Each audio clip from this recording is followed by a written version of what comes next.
Iran would keep its control on the Strait of Hormuz. The allies of the United States would have more difficulties and disruption in these terms. A complete disruption means a big economic damages also on the Chinese economy. But we would see in practice that there will be still some possibility to pass through the Strait of Hormuz for namely Russia and China. 90% of Iranian import and export goes through the southern ports. Iran would probably try to increase the cost for the other exporters.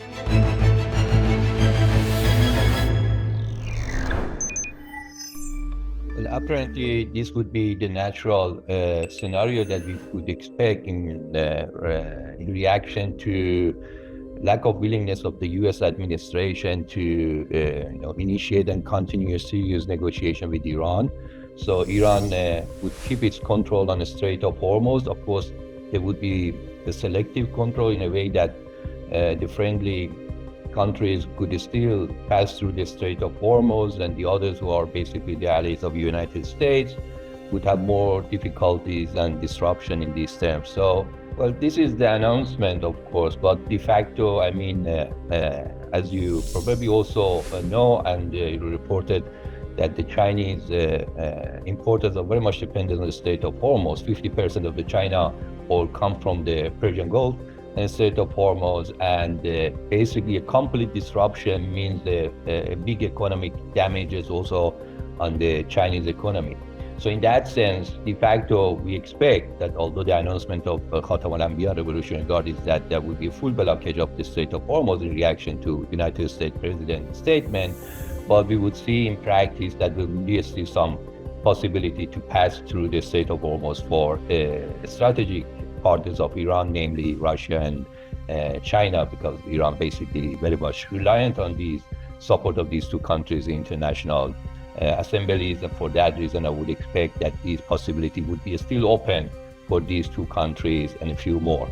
That is probably the likely scenario that we observe in the forthcoming days and weeks. Yes, that's of course a very specific situation. These U.S. blockade on the shippings to Iranian ports and from Iranian ports, and that has been also stimulated and facilitated by UN sanction reactivated last September, which make it possible for these type of controls on the sea for the commercial goods which goes to Iran and leave the Iranian ports. So this is a new serious puzzling situation for Iranian authorities.